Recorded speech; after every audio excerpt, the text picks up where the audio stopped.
Hi friends, my self doctor Mrityunjay Dwivedi BHMS। आज हम आपसे टाइफाइड फीवर के बारे में डिस्कस करेंगे कि टाइफाइड फीवर आपको होता कैसे है और इसमें सिम्टम्स क्या आते हैं, प्रॉब्लम क्या क्या होती है और कुछ होम्योपैथिक मेडिसिन इसके बारे में हम आपको बताएंगे। Typhoid and paratyphoid fevers which are transmitted by the faeco oral route are important cause of fever. Typhoid is an infectious disease caused by Salmonella typhi, which is a gram-negative non-spore forming bacilli। ये infectious disease है जो कि salmonella typhi एक bacteria होता है उसकी वजह से होता है। साल्मोनेला टाइफी बैक्टीरिया है। जब कोई हेल्दी पर्सन, कोई भी स्वस्थ पर्सन जब कंटामिनेटेड फूड या ड्रिंक इंगेस्ट करता है, लेता है, तो इसको दिक्कत होती है, ये वह इन्फेक्टेड हो जाता है साल्मोनेला टाइफी से। यह अनहाइजेनिक प्लेस पर ऐसी जगह रहता है कि जहाँ उसका हाइजेनिक प्लेस ना हो या इम्यूनिटी वीक हो तो ईजिली वो इन्फेक्टेड हो जाता है। इसके जो प्रीडिस्पोजिंग फैक्टर हैं उसके बारे में हम आपको बताएं अगर, तो ऑर्गेनिज्म में लार्ज नंबर ऑफ ऑर्गेनिज्म जब अंदर लेता है तो हेल्दी पर्सन टाइफाइड से सफ़र करता है। Stomach acidity, the acid and stomach destroy salmonella that ingest. Acidity, जब एसिड हमारे स्टमक में, इंटेस्टाइन में होता है तो क्या होती है कि साल्मोनेला टाइफाई को डिस्ट्रॉय कर देता है, उसको ग्रो नहीं करने देता है। लेकिन अगर कोई बंदा लार्ज अमाउंट में एंटासिड लेता है, एंटासिड मेडिसिन यूज़ कर रहा होता है, तो क्या होता है कि टाइफाइड से सफ़र करता है। फिर क्योंकि एसिड, एंटासिड लेने की वजह से उसको एसिड नहीं बनता और एसिड नहीं होता तो साल्मोनेला टाइफी ग्रो करता है और वो साल्मोनेला टाइफी क्या करता है, अपना साइकिल पूरा कर लेता है। पैथोफिजियोलॉजी की अगर हम बात करते हैं तो साल्मोनेला दैट कॉज इंट्रोकोलाइटिस, यह अंदर जाने के बाद म्यूकोजल सेल्स को, जो इंटेस्टाइन में म्यूकोजल सेल्स होती हैं, उनको इन्फेक्ट करता है, इन्वाइट कर लेता है, चारों तरफ से घेर के उसको इन्फेक्ट करता है और वहीं से इन्फेक्शन को बढ़ाता है। लेकिन म्यूकस मेम्ब्रेन पे जो एक थिन लेयर होती है, कवरिंग होती है लेमिना प्रोप्रिया की, उसे वह पार नहीं कर पाता, उसे पेनेट्रेट वह नहीं कर पाता। तो क्या करता है कि लिम्फॉइड टिश्यू में अपने आप को मल्टीप्लाई करता है, लिम्फॉइड टिश्यू के पास वो पहुंचता है और वहाँ से अपने आप को ग्रो करता है, अपनी संख्या बढ़ाता है। फिर वह स्मॉल इंटेस्टाइन में पहुंच जाता है। तो इन्फ्लामेशन होने के कारण अब वहाँ पे क्या होता है कि इन्फ्लामेशन होता है, इन्फ्लामेशन होने के कारण ल्यूकोसाइड, बहुत सारे ल्यूकोसाइड इकट्ठा हो जाते हैं और वहीं पे फिर वो एब्सेस बनाने लग जाते हैं। फिर वह एब्सेस जो बनता है, ल्यूकोसाइड जो इकट्ठा रहता है वो बस्ट हो जाता है या फट जाता है, तो फिर ओवाइड अल्सर हो जाता है, वहाँ मतलब घाव बना देता है। तो क्लिनिकल फीचर की अगर हम बात करते हैं तो इंक्यूबेशन पीरियड इनका जो होता है, साल्मोनेला टाइफी बैक्टीरिया का जो इंक्यूबेशन पीरियड है वो 12 आवर्स से 72 आवर्स है और 2 वीक तक है।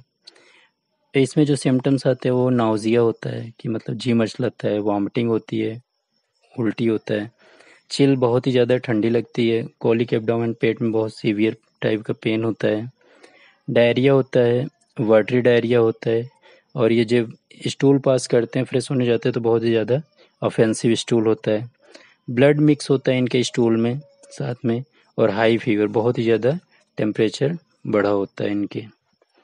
अब हम आपको कुछ होम्योपैथिक मेडिसिन बताते हैं कि ये सिम्टम्स होते हैं तो इनकी जो मेडिसिन है उसके सिम्टम्स मैच करते हैं तो हम उस मेडिसिन को यूज करते हैं। जैसे पहली मेडिसिन जो होम्योपैथिक में सबसे ज़्यादा यूज किया जाता है टाइफाइड में, वो पहली मेडिसिन है बैप्टीसिया टिंक्टोरा। बैप्टीसिया को लो पोटेंसी यूज़ करने से टाइफाइड के अगेंस्ट बॉडी में इम्यूनिटी डेवलप हो जाती है।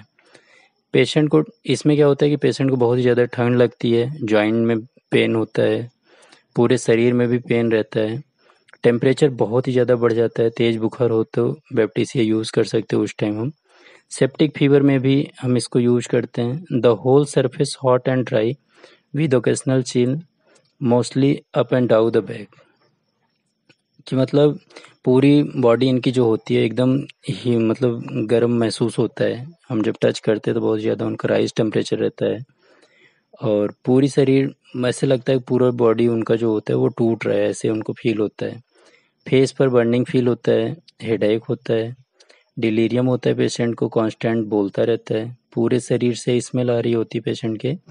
ऑफेंसिव स्टूल होता है, जो ये फ्रेश होने जाते हैं तो स्टूल इनको बहुत ही ज़्यादा बदबूदार होता है। फाउल स्मेल ऑफ ब्रीथ, जब ये सांस लेते हैं तो भी बहुत ज़्यादा स्मेल आती है। सॉरनेस फील होता है पूरे शरीर पे। अगर ये सिम्टम लक्षण मिलते हैं तो ऐसे में हम इस मेडिसिन को यूज कर सकते हैं। दूसरी मेडिसिन के अगर बारे में हम बात करते हैं तो अर्निका मोंटाना है। इसमें क्या होता है कि पेशेंट को बहुत ज़्यादा ठंड लगती है। पेशेंट का फेस जो दिखता है हमें वो एकदम रेडनेस दिखती है उस फेस पे। ठंड के साथ साथ प्यास भी बहुत ज़्यादा लगता है। कवरिंग नहीं चाहता पेशेंट। ठंड लगती है लेकिन वो पेशेंट कवर नहीं करना चाहता है, ओढ़ के नहीं रहना चाहता है। Shivering over whole the body, मतलब कपकपाहट रहता है पूरे शरीर पे इनके। इंटरनली हीट होते हैं ये पेशेंट, लेकिन एक्सटर्नली ये चिल होते हैं। हाथ पैर लेकिन ठंडा रहता है, टच करने पर ठंडा महसूस होता है। सर पर और चेहरे पर हीट प्रेजेंस होती है और पूरी बॉडी ठंडी रहती है। तो इस मेडिसिन को भी हम टाइफाइड में यूज कर सकते हैं। तीसरी मेडिसिन हम बात करते हैं तो यूपेटोरियम परफोलिएटम है। कि इसके जो सिम्टम्स है वो कि चिल बहुत ज़्यादा ठंडी लगती है पेशेंट के साथ, उसके साथ साथ उसमें प्यास भी बहुत ज़्यादा लगती है। बहुत ज़्यादा दर्द के साथ बोन पेन भी होता है पेशेंट को। ऐसा लगता है जैसे बोन एकदम ब्रोकन, मतलब टूट रही है, ऐसे टाइप का दर्द होता है। फीवर में उसके पहले ऐसा दर्द महसूस होता है। जब ठंड लगती है तो वॉमिटिंग भी होने लग जाती है साथ में। पल्स बहुत ही ज़्यादा लाइट होती है और वीक हो जाती है, कमज़ोर महसूस होती है। फीवर के टाइम बहुत ही ज़्यादा पेशेंट को कमज़ोरी फील होता है। फिर चौथी मेडिसिन हम अगर देखते हैं तो रेस्टॉक्स है। टाइफाइड फीवर में इसको भी हम यूज करते हैं।